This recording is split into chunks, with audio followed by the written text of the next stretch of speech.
ওকে, so Gutenberg block ডেভেলপমেন্টের এই পর্বে আমরা অ্যাট্রিবিউটস অ্যাড করব, যেটা আমি এখানে কিছু অ্যাট্রিবিউটস দিয়ে দিয়েছি। অ্যাট্রিবিউটস হচ্ছে এগুলো অপশনস আমরা আমাদের লাগবে, যেরকম যে এখানে অ্যাট্রিবিউটস হিসেবে কোড আমরা নিয়েছি, অ্যারে টাইপ, চিলড্রেন এবং সিলেক্টর কি দিয়েছি এবং ডিফল্ট ভাবে একটা হচ্ছে দিয়েছি, এবং সাইট হিসেবে অ্যারে চিলড্রেন সিলেক্টর আমরা দিয়ে দিয়েছি।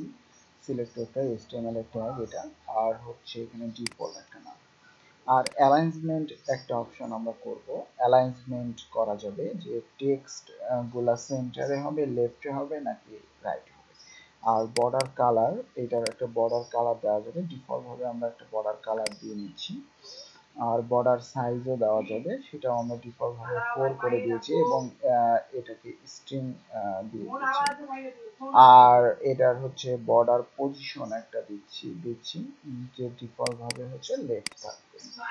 আর বর্ডার কালার হচ্ছে যে আমরা ব্যাকগ্রাউন্ড কালার একটা সেট করছি, আর টেক্সট কালার।